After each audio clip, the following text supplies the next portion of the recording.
सॻियूं ते Pakistan peoples party पारां ज़िले काउंसिल उम्मीदवार सरदार हाजी शहदाद खान भागत, चेयरमैन उम्मीदवार चीफ सरदार अल्ताफ हुसैन मशहूरी, वाइस चेयरमैन उस्ताद लियाकत अली कुरैशी जी हिमायत में मशहूरी हाउस का अॻवाणनि ऐं कारकुननि वर्करनि पारां निकितल हज़ारे गाॾियुनि जो काफ़िलो यूसी अंदर मुख़्तलिफ़ शहरनि ॻोठनि चौकनि खां थींदे पाकिस्तान पीपल्स पार्टी जे ऑफिस सॻियूं ते पहुती, जिते पाकिस्तान पीपल्स पार्टी जे कारकुननि जी आलनि पारां भुट्टो जे गाननि ते तीर बिजां ते रक़्स करे पाकिस्तान पीपल्स पार्टी सां मुहबत जो इज़हार कयो।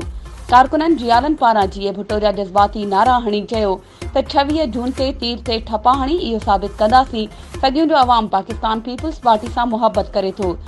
रैली में पाकिस्तान पीपल्स पार्टी जे अॻवाणनि जी आलनि वर्करनि जी भरपूर शिरकत, जंहिंमें यूसी सॻियूं सदर इंतज़ार खान मशहूरी, यूसी सॻियूं जनरल सेक्रेटरी मियां असदुल्ला चन्ना, एडवोकेट मुनव्वर अली भागत ऐं यूसी सॻियूं जी हज़ारे कारकुननि शिरकत कई।